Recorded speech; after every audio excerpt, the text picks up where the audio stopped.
Hi, everyone. Welcome to the Silver Linings Playback. Local public media loves indie film. Welcome back to a happening room here at the Impact Lounge. Some of you might have been here.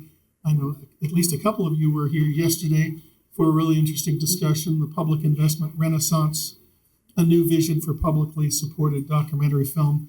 And that was a great panel, expertly moderated by Jack Steluka. You should check out, if you weren't here, I understand all these sessions are being videotaped and available on the Impact Lounge YouTube channel eventually, as this session will be too for all your friends who couldn't make it. And we hope to build on that call to action, thinking of new resources for public media and for documentary film as well in this program. I'm Vince Staley. I'm Senior Advisor to the Public Media Venture Group, which seeks to identify and deliver scalable technology solutions for the public media system. And we believe that it's really urgent for public media to employ the best and most modern tools now available in these pretty challenging times. So the stars of this panel are brilliant leaders from public stations from across the country, and from Seattle and Denver and Rochester. But before we hear from each of them, I want to offer just a little bit of context. And I think we can begin with our session's title. So Silver Linings Playback, Local Public Media Loves Indie Film. You thought the story of public media was a tragedy, but it turns out it's a rom-com. And so local public media loves indie film. And here's the quick pitch, too. I know that every place is not the right place to give a pitch. I was in the next room yesterday where they were going over agency reps and like at one point the guy said, like, what was the worst pitch you've ever had? And a woman there was at the wake for her grandmother, standing next to the casket, and a distant cousin who never shows up at family events showed up that time to pitch. So that was the wrong time. Hopefully this is the right time to pitch our story, which is, okay, public media looking for a long-term relationship. And they were always super serious. And everybody thought, okay, journalism, they're for you. And pursued that relationship for a while. But like journalism wanted a prenup before the first date. And so it was a long time, long courtship. It's going along, but it never really went anywhere. Okay, docs and indies, freewheeling, globetrotting, frankly had a lot of relationships over the years. They had relationships with Hollywood, occasional dalliances, wasn't really a long-term relationship from Hollywood's perspective. And then there was the streamers, and they came along fast and furious. There was a lot of Cristal, maybe a couple trips to Cannes. But again, the streamers were here and gone as fast as that. Well, public media and docs and indies, they went to college together. They were best buddies. One went to J school, the other went to film studies. And they were close, they kept close. And then suddenly, docs and indies read this Shorenstein report from Kerry Putnam that said, 2/3 of your audience is in public media. And suddenly, public media took its glasses off, and it's much more beautiful than ever remembered before. Like 2/3 of my audience, and public media is like, some of our best audience is docs and indies too. They come to our live events, those screenings, they're always there for us. And so we have a real relationship. And before you know it, they had a couple short films running around and a couple of TikToks in the house. And, they lived happily ever after. So that's our story today. So the other part of the title is the Silver Linings Playback. And the silver lining of that is, we all know that the silver lining only comes with a lot of clouds. So we're all familiar with the crisis of the loss of CPB, and that's real and that's significant. And for some stations, that's a really serious setback for operations. There's been layoffs, etc. But what people, I think, are not aware of as much as they ought to be aware, and I just have to turn my page. How do I do this? Microphone. Some data. And So,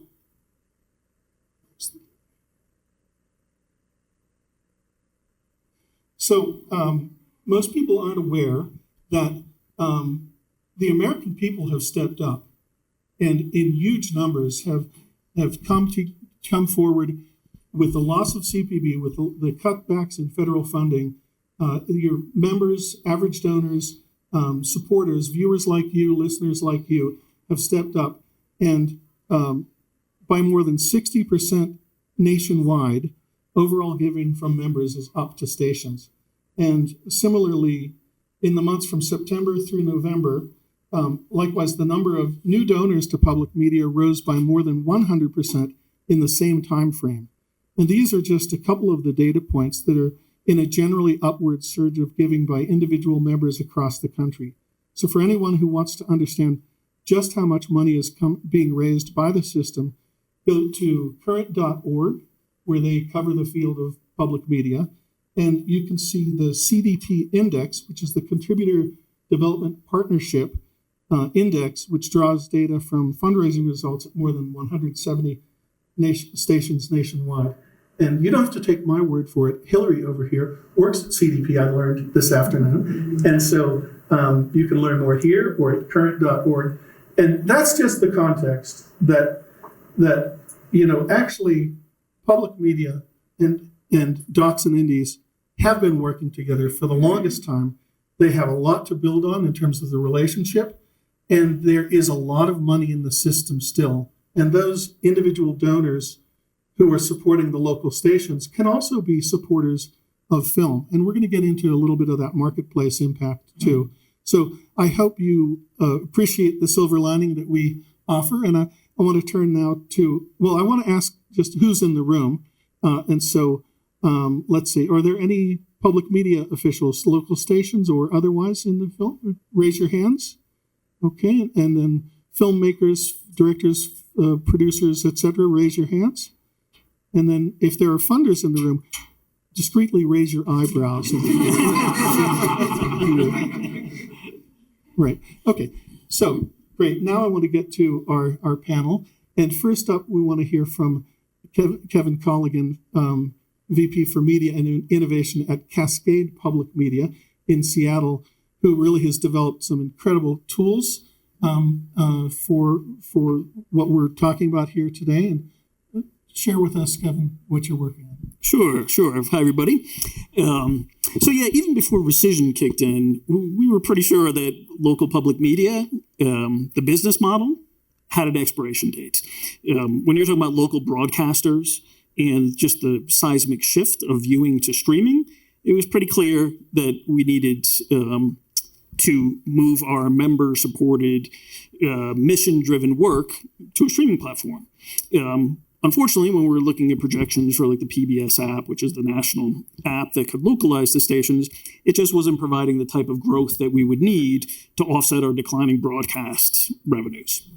So about 5 years ago, we started building and launching some apps in the Seattle station, KCTS9, now known as Cascade PBS. And we noticed from the get-go that we got tremendous feedback from members and from viewers. And what we did was we added a whole lot of missing pieces around metadata, around local curation. We want local stations not to be sort of carrying the national feed from PBS. We want each station to be able to curate for their communities and to be able to talk directly to their members and so forth. So we had streaming apps. We talked to several stations that were interested in coming aboard.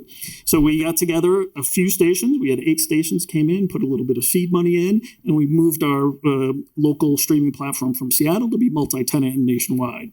So we're now running something called Local Public, where we provide streaming apps as a service with shared infrastructure, metadata, curation to local PBS stations.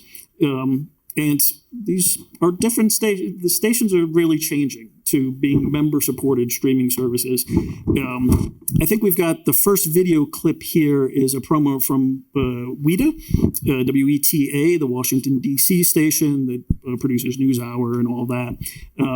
They now have WETA Plus. Introducing WETA Plus, a new and easy way to watch WETA on your schedule, and it's free. WETA Plus is a streaming service that gives you access to your favorite PBS shows whenever and wherever you want. Hi, everybody. At home on your TV or on the go. From PBS News to Finding Your Roots to All Creatures Great and Small. You can watch all of your favorite shows and so much more right now on WETA Plus. Ooh, this is getting rather fun. You can even tune in to WETA's live channels and see what's playing anytime. Could life get any better than this? And if you have Passport, then you get additional access to even more great programming. Simply log in and start watching. They've made it quick and easy. Need help getting started? Our friendly customer service team is here to ensure a smooth setup and answer any of your questions. Start streaming on WETA Plus today and see what great programs are waiting to be discovered. So you will not see human operators at Netflix taking calls, but at local public stations, they have those deep community roots. People call in and ask for help on getting set up.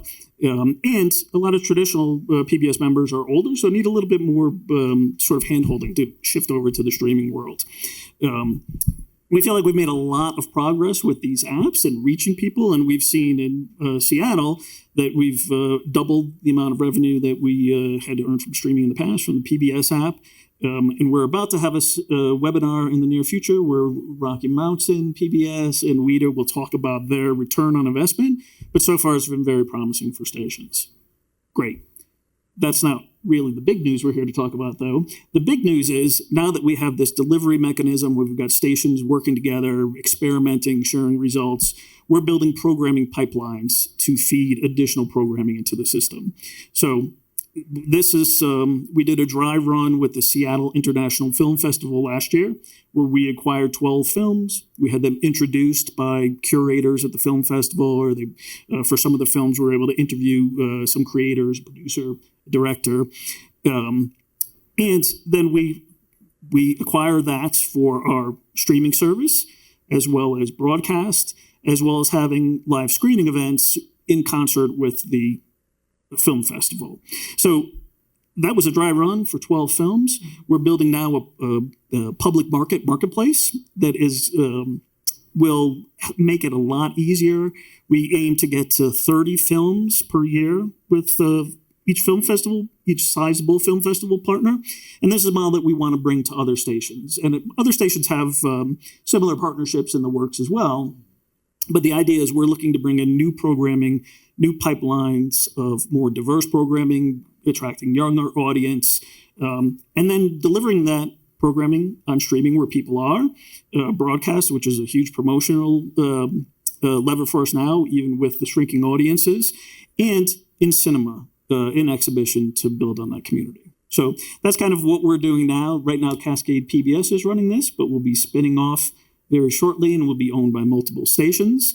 And what we're trying to do is connect these local stations and, amplify their work and create new economies around distributing independent film and documentaries to stations for streaming, for direct-to-consumer sales, for download to own, for exhibition, and of course broadcast. And we have a clip that illustrates that point as well. We do, yeah. Clip number 2 is not the full thing, but a little bit of give you a taste of the SIF selects. And I would just add maybe that it could also be a very strong art house theater that occupies the same role in a community. If you don't have a festival, an art house could do a similar thing. Absolutely. Yeah.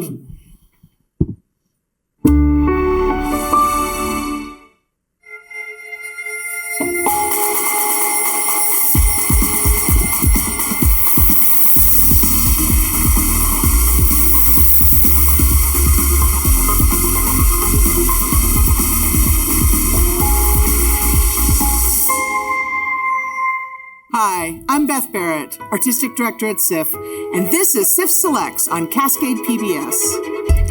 Each Saturday night, we'll screen a recommended film presented by SIF. All titles will also be available for streaming exclusively through the Cascade PBS app starting every Friday before the broadcast. Tonight's film is Super Frenchie. Tonight, we have a very special guest joining us to chat about Super Frenchie, the film's producer, Jason Reed. Welcome, Jason. Hey, Beth. Hi. So, who is Super Frenchie? So, Super Frenchie is Matthias Giroux. He's a French ski base jumper, which if you don't know what You'll have to go to Cascade PBS app to see more, to find out who Super Frenchie really is. Quite a tease. Yeah, well, thank you so much, Kevin, for building this and also going further to create that deep example and share that with us. And this is something, let's just have a show of hands. Is there a public television station where you live? Raise your hand. Yes, there is. So your station could do this too. I think that's the first thing we ought to say out there. But some stations are already doing this. And Nikki Jones is here from the Chief Digital Officer. And I would say so much more, but the Chief Digital Officer for Rocky Mountain PBS, Rocky Mountain Public Media in Denver. Tell us, Nikki, how let's say before you have the app and the platform that Kevin has built, how have you been working with the film community in the 64 counties across Colorado? Yeah, absolutely. First of all, hello. Thank you for coming. So we have partnerships across all of Colorado, one of which is the Denver Film Festival, where we've built a partnership with them through one of our major donors. And what we do is we curate a lot of those films from the Denver Film Festival that are thematically about Colorado, that are from the people of Colorado, the independent filmmakers. And we build our carousels through that. I'm going into the app now because this is when it really got serious. But right now in the app, especially with the Denver Film Festival, we're looking for other films outside of Colorado to add to that app.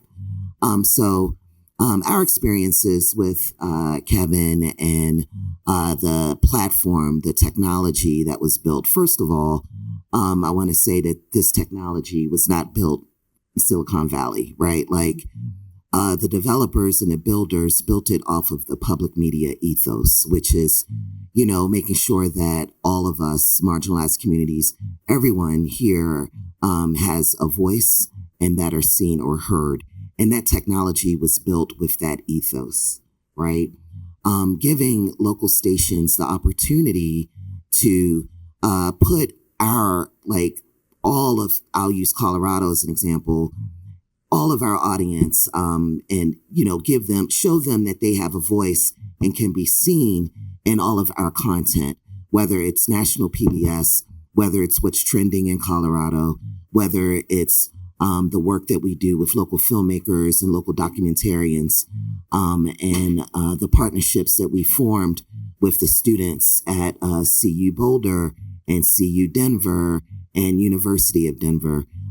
We've built a digital town square, really, where with all of our films, with everything that we do for Rocky Mountain PBS and Rocky Mountain Public Media and our jazz station and our hip hop station, we take we're out in the community and we're learning what the community wants and we're giving it back to them. As Vince said, we travel all 64 counties. We have an Ambassador 64 program and we take our films, we take our content to these 64 counties and have conversations within our community and introduce all of our content to them. And then we bring it back and then we build with filmmakers and we build with our local documentarians to get all of this good stuff out there. I want to pick up on a little point, a big point, but a brief point you made along the way.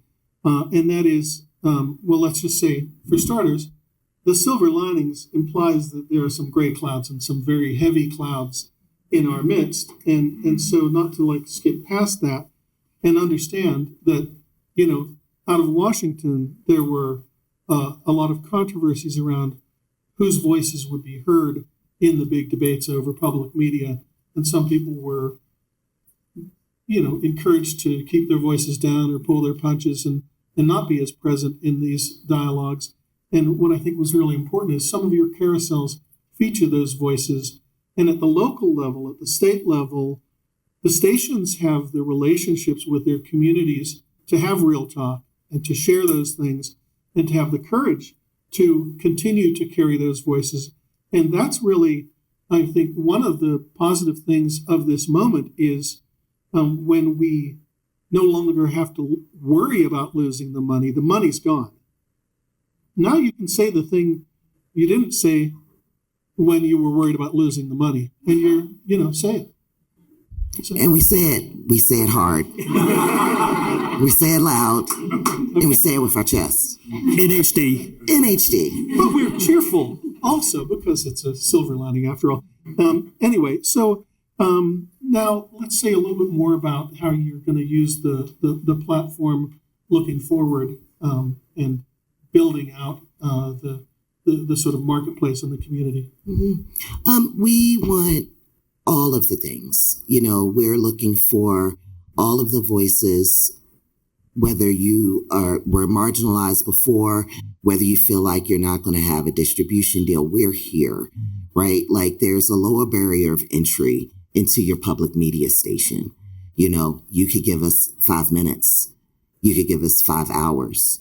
We're here for you. We would provide production support, editing, captioning, all kinds of things. We want to build out workshops for our local documentarians to get them to the next level. We don't worry about, you could go on and shop your film around why we already have a ready-built audience for you. Our members pay for the content that we give them, and they don't have to. They give us money every month. So we have this ready-built audience that is begging for your content. And then we build community around your content. We have a powerful journalism team, and we pair that content with articles, blog posts, TikToks, YouTubes. We have a powerful, one of the biggest jazz stations created by the Latin American community 40 years ago, where we would pair your content with interviews with our on-air hosts. We have our urban alternative hip hop channel. So we have a full community all built in and baked in with a baked in audience for our independent filmmakers to give you all the voice that we need. Absolutely, yeah. Applause.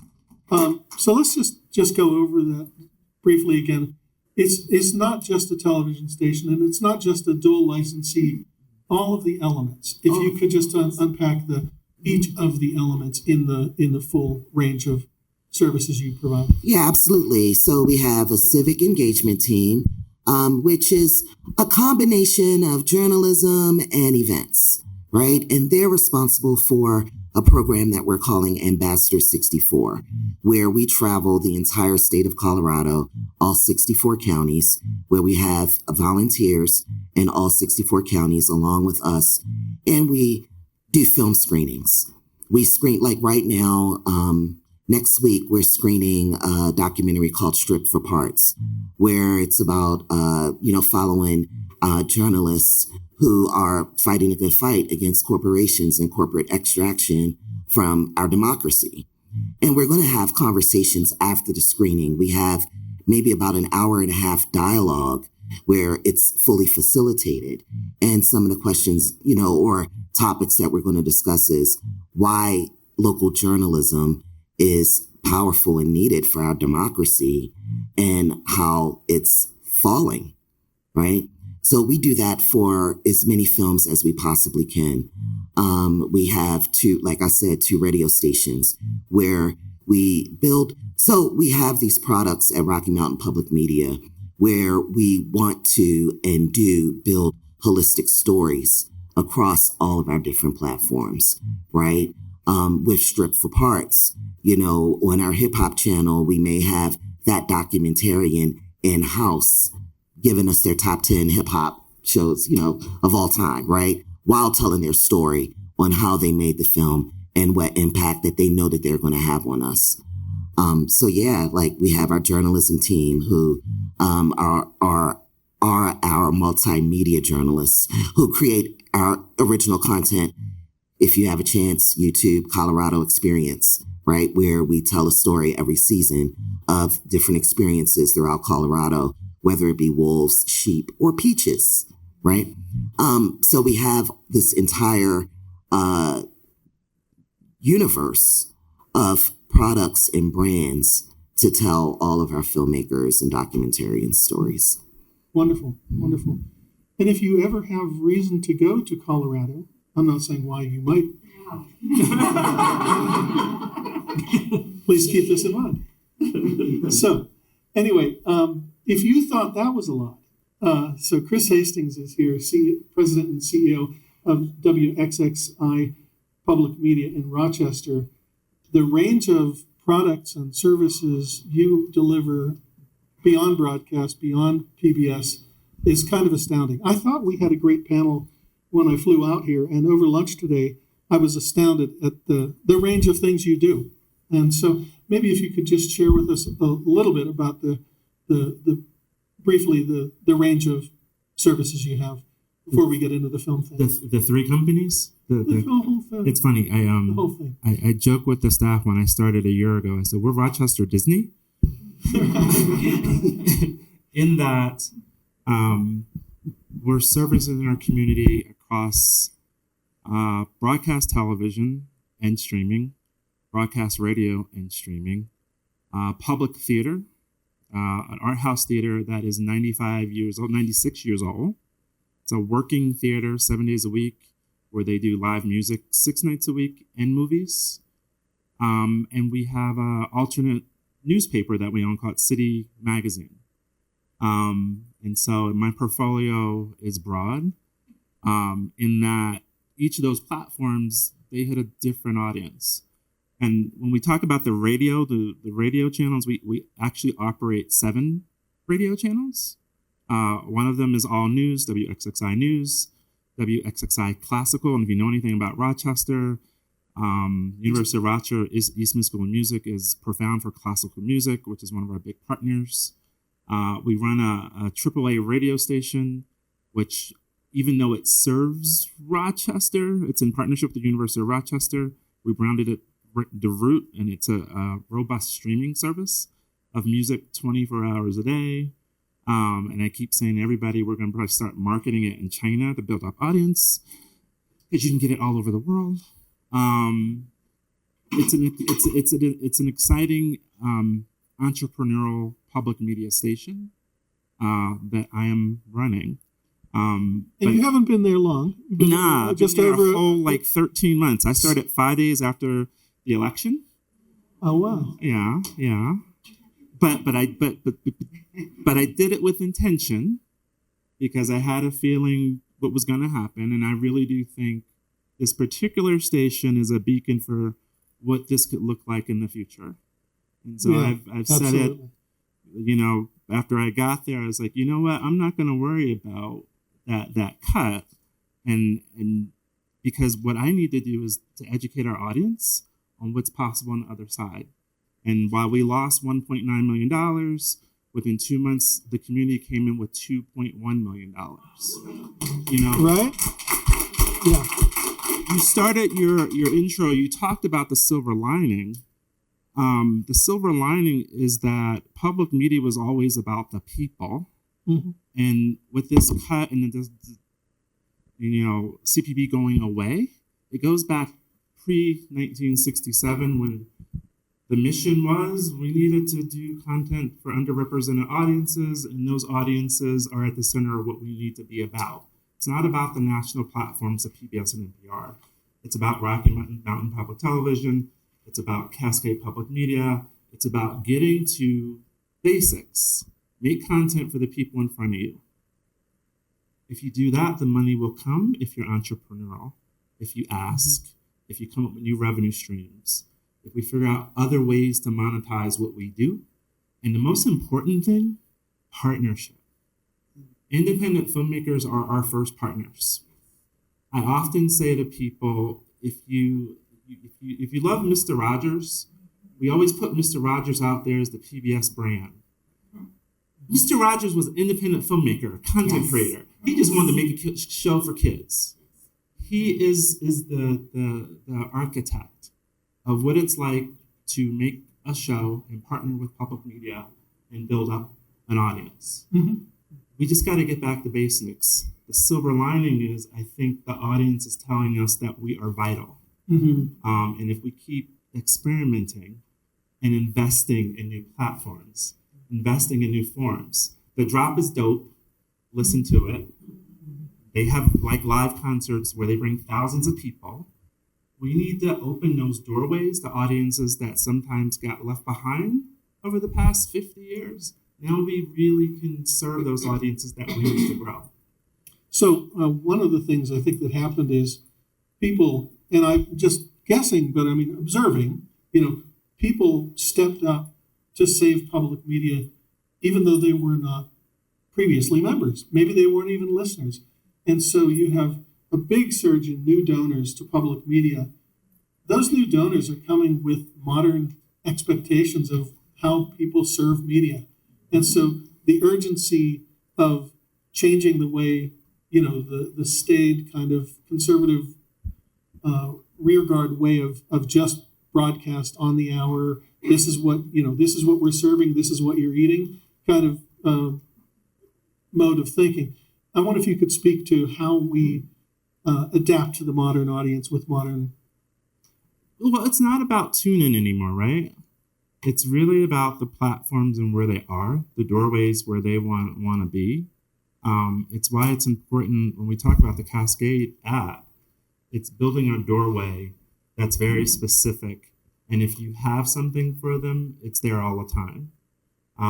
It's what, when we talk about digital first, audience first, this is what we have to sort of, in public media, we're a little bit behind. We're trying to catch up with the Netflix and the HBO Max. I think we thought we were doing it with the PBS, and in some cases we did that. It's not about tune-in. It's really about just being very specific about who the audiences are we serve. That first audience for all of us, I think, is local. Mm-hmm. And I think the transformation that we all are going through, and it is a transformation, is that we're not locked into the schedule. Yes. Mm-hmm. Totally. The schedule at the moment it's there. It's for an older audience. We love that older audience. We wrap them in bubble wrap and protect them. But we need to really grow those audiences who will not look at a widescreen TV. I have a 19-year-old son, and he watches everything on his phone when he wants to. That is the future. He's got disposable income, I know. He's in Aruba right now. What's important is we gotta think about that. If we're gonna be here in 50 years, we have to start developing the audiences that we need, that we lost at Sesame Street. Mm-hmm. We gotta bring them back and come up with things from SIF Film Festival and Rocky Mountain Film Festival. They love content, these 19-year-olds, but they want it when they want, how they want, and if you can make it vertical, even better. Great. I want to just invite you all to start thinking about comments, questions, examples in your own communities. But we'll have a few more minutes up here just amongst us. And I want to come back to Kevin to talk about the marketplace. And if you can sort of talk about, we've only been talking so far about what already exists on the platform for stations. And there's about, 14 stations who are currently using it. Mm-hmm. And then what you're developing. Yeah, so I cut my teeth at Major League Baseball Advanced Media, which you're probably all familiar with, built the websites for MLB.com and all the teams, and then became a major streaming player. So actually spun off BAMTech, and that went to Disney and became the core of their streaming technology. But when I started this, I said, we need to build an MLBAM for public media.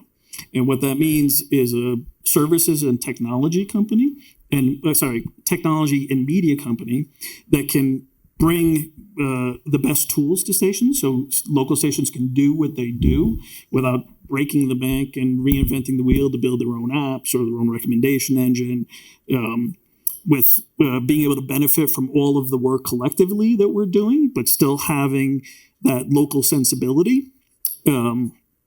And we feel like we made a lot of progress in the apps, so we're continuing to build the apps. But really, the programming piece is where we're going to be successful. That's where we're going to, build our next 50 years. So bringing, especially nowadays, and I think sort of it's kind of a gloomy outlook. We're about to, or probably beginning to be overwhelmed by a tsunami of AI slop. We hear about Netflix having films where people restate the plot every 15 minutes for people who are on their phones, second screens. We've got situations where, there's been so much consolidation that there's like a few mega companies that control most entertainment, and they're ready to bend the knee if they need government clearance for a merger. And people are kind of, people that want to consume media, that are used to traditional journalism, don't know what to believe anymore. There's tons of disinformation out there, and there's also clickbait and so forth. So what we feel like we're on a mission. We've got the built-in quality bar that we've got all of these great programmers at these local stations on the ground that are talking to people. We've got the relationships with creators, filmmakers, documentarians, etc. Can we build an alternative system that has on-demand video that can, right now PBS is kind of a variety show. You can get your costume drama as well as your hardcore science or your really gritty European thriller. But with technology, we can program to different tribes. And one kind of interesting example I had, and this is a very small thing, but in Cascade, there was a local documentary about a woman who's, it's called Ice Mermaid. She's an open water swimmer who swims in very cold climates. And so we picked up the documentary. It was small, it was inspirational. She's sort of plus size, which is an advantage in her sport. And the way that we didn't go and buy a bunch of Google ads for this or put up big billboards. We went out to communities and we talked to the swim groups that she was involved in, the clubs that were involved in. It became such a grassroots movement. We had a screening, an event, people coming out. And it just, a lot of times when people think about PBS and they wring their hands, they're like, oh, well, we're not Netflix. How can we compete in this world? We're not Netflix. But a lot of the technology that we need to be successful is a commodity now. We can build it. We can deliver it. No one can deliver what we can deliver. Netflix is not having a cinema in town that's having concerts, that's having, selling out the house every night. They don't have the deep community roots. They don't have the trust that we've built. So what I'm hoping for with this platform is to really build bridges between stations. So we're doing the best we can, sharing best practices, creators, filmmakers, funders, distributors, to keep this high quality content alive, to build a real economy around it, and to bring it to America, which needs it more than ever. Wonderful. So questions or comments from, I saw Sandy's hand went up first, and then we'll go to the back of the room too. And we have a microphone coming to you momentarily. Yep.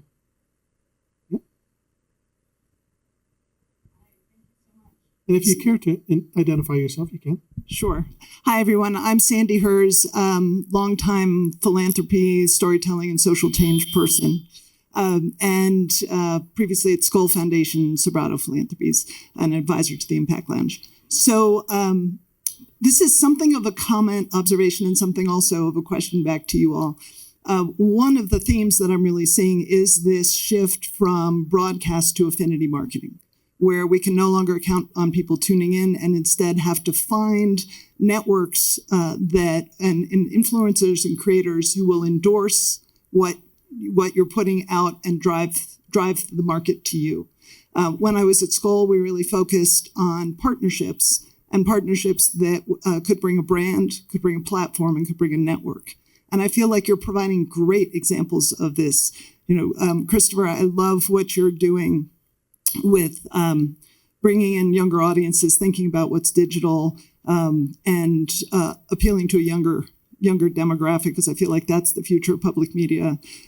Kevin, I love what you're doing with film festivals, because I feel like that's geographically specific and tying in and building on community partnerships where you're leveraging each other's brand and connection, et cetera. I just would love if you have any thoughts on how we can do more of that to help drive us to the public media of the future? I mean, I think it's about audience development at its core. When we have a film, like I think some people call it marketing the traditional way you would market something nowadays, it's different. You know, when I acquire a film, when I was at World Channel, I always ask the question when we acquire, who is this audience for? And before we would release it, we would always make sure we made a list of organizations that would be really into this theme, because 9 times out of 10, whatever the story was that we acquired, there was already a built-in audience. We have to find the influencers of that content to make sure that we can connect to their audiences, because 9 times out of 10, they might like this film, but we got about 10 other films in that theme that will help them stick to us after we release that thing that they really liked. Audience development is such a craft nowadays that I don't think we all figured that out yet. And I don't even think even Netflix and HBO Max figured it out. That's why they spend a lot in paid ads and everything like that. But the organic way that we have to do this is we have to go find the audience and let them know that this is for them. And then, you know, I think it's something that, you know, when I hired just a CMO a couple of weeks ago. That's how things are sort of moving quickly here. CMO is a chief marketing officer. And I said to him, "Is like, you know, I know you're going to come in with these tactics that we can't afford."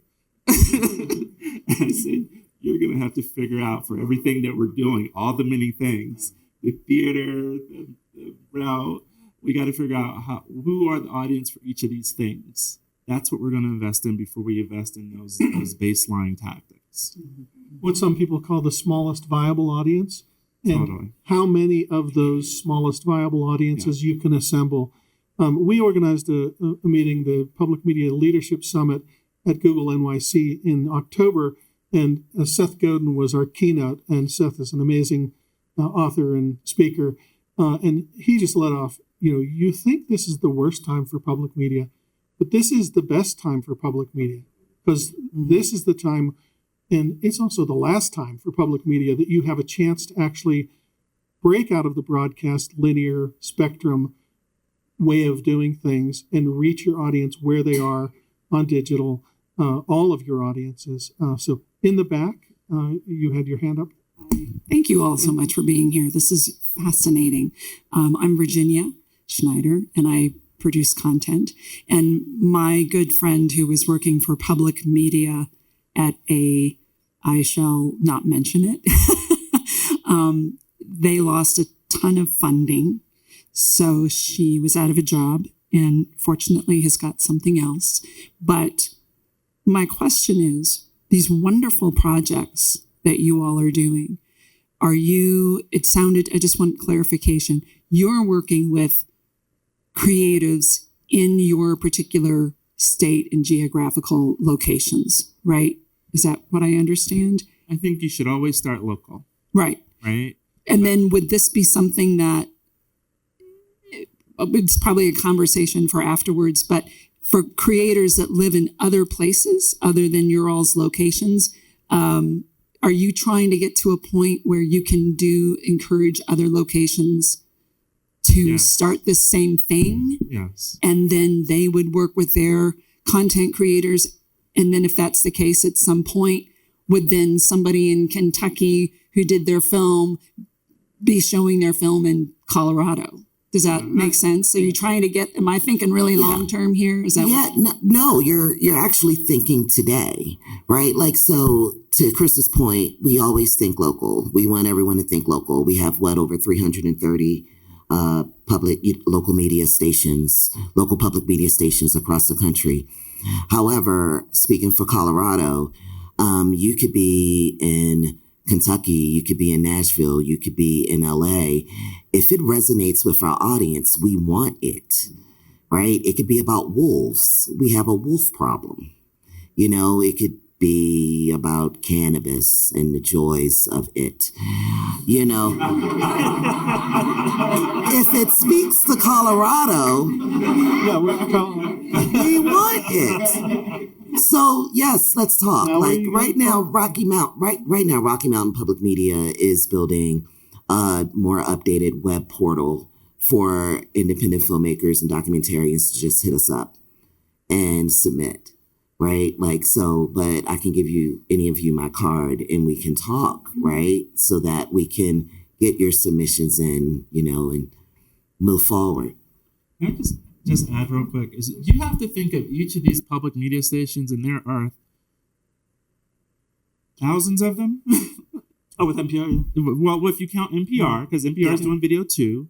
Each of these platforms, I'm not going to say stations, they're independent studios that aren't owned by Warner Brothers. And so they independently can open up a platform and take your submission and work with you. So I encourage those stations to start local, but the story, because you smoke it everywhere. Yeah. Yeah. That's what Kevin's doing. And I'm looking at it from a slightly different angle. It came from local because it started at the Seattle station.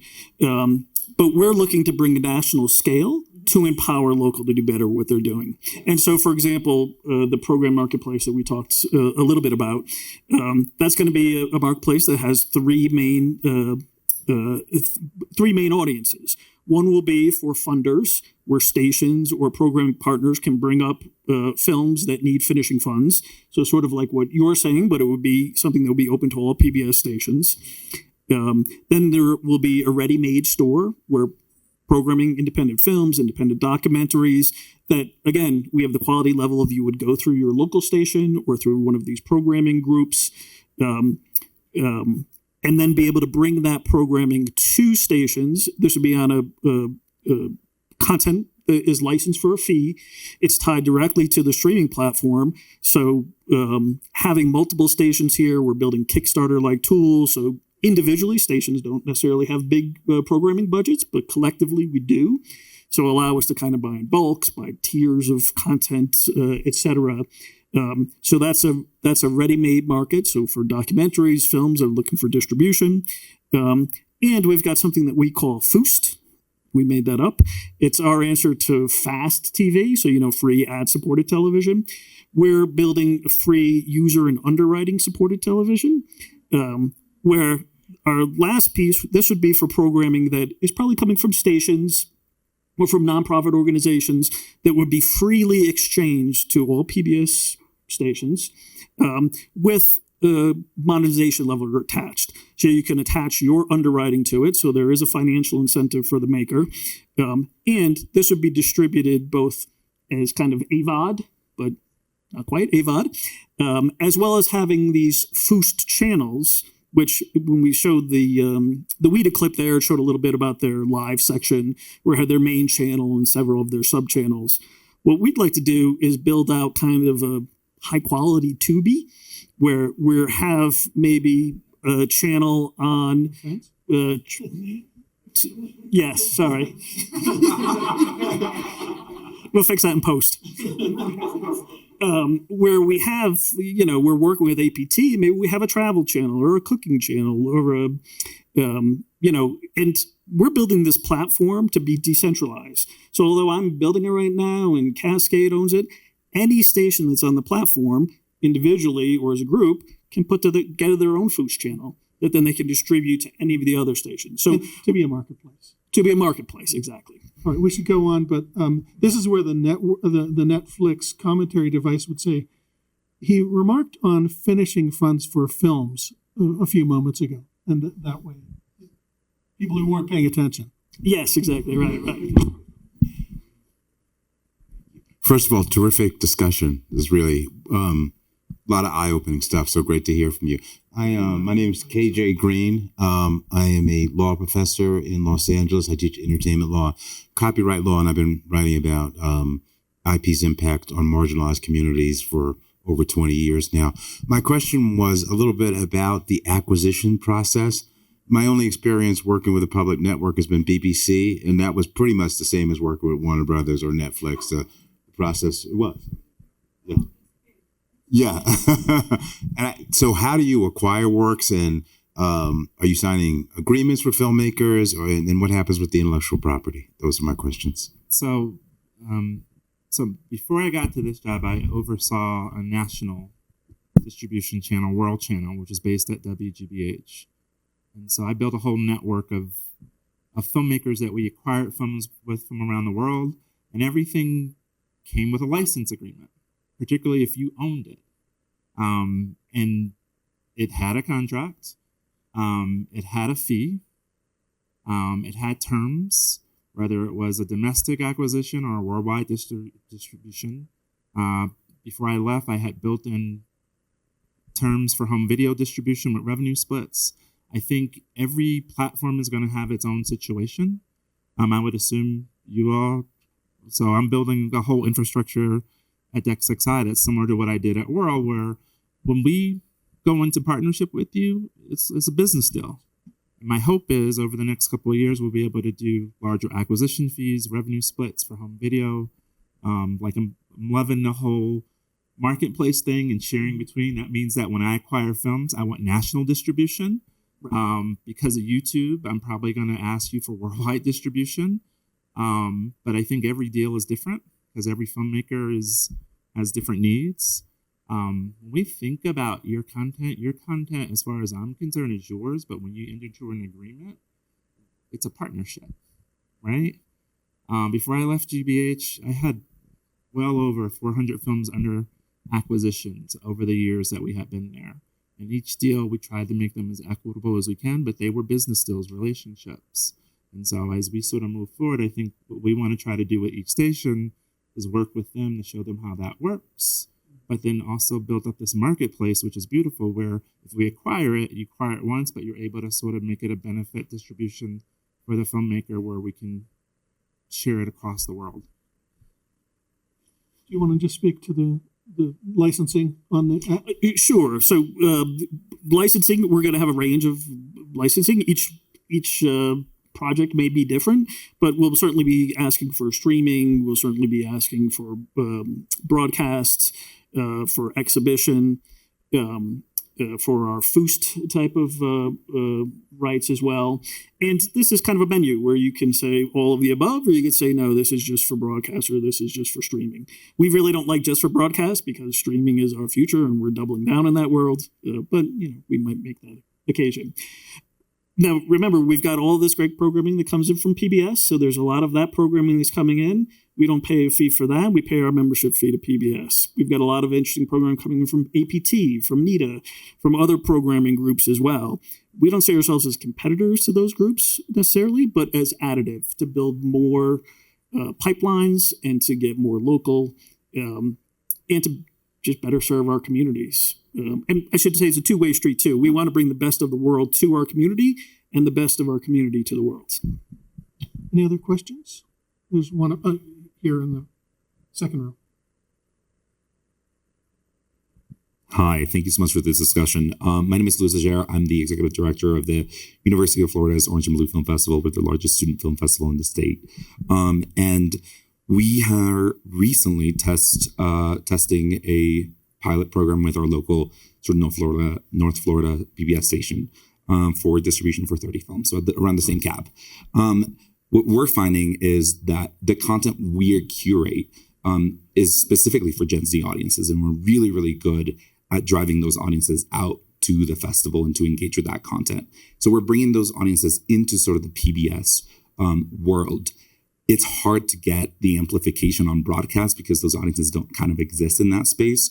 So when you, and we have the benefit of being a student festival to do that, but when you're working with festivals that might have sort of an older audience, right? How are you ensuring that you're curating libraries that attract those younger Gen Z viewers, and what does your KPI look like for that? Well, for Rocky Mountain, we have, like I mentioned, other products. The Drop, which 2 minutes, which is our urban alternative hip hop channel. We have a huge Gen Z audience, and we promote our products on The Drop. Like I said, so we're in a process of, not in a process, we just hired what we're calling a chief experience officer. And yes. Yes, we're Rocky Mountain, the pioneers. And what she's going to do is build holistic stories across our brands for every age demographic, every group, regardless of what that content is. So again, like to back it up, we, first of all, would love to talk to you about your films. But we have so many different avenues outside of broadcast. Like we said earlier, public media and local public stations are so far beyond a broadcast schedule, right? And we're all about meeting our audiences where they are. That includes age, demographics, platform, everything. And I'll say today, it's the station, which is kind of the product right now. We've got a station app. We've talked about in the future, though, maybe we have a documentary app where it localizes to your particular station. So you can have some of the best of PBS plus documentaries and kind of more narrowly target these groups that may think, well, I don't want to see costume dramas. Maybe not, but there's an awful lot of compelling other programming that we can package up to serve our audience. And I'll just underscore, we're at the end of our discussion today, but remind ourselves that those donors, those members, our audience has stepped up for public media in this moment. And they do that. They don't have to do that. You know, what other subscription do you pay that you don't have to? If you didn't have to pay your Comcast bill, would you pay it? You don't have to pay it. Me neither. And, but, you know, they're paying good money and they don't have to. And they can bring film into that experience too. So there's that much money already, and we could do a better job. So let's all do that together. Thank you all.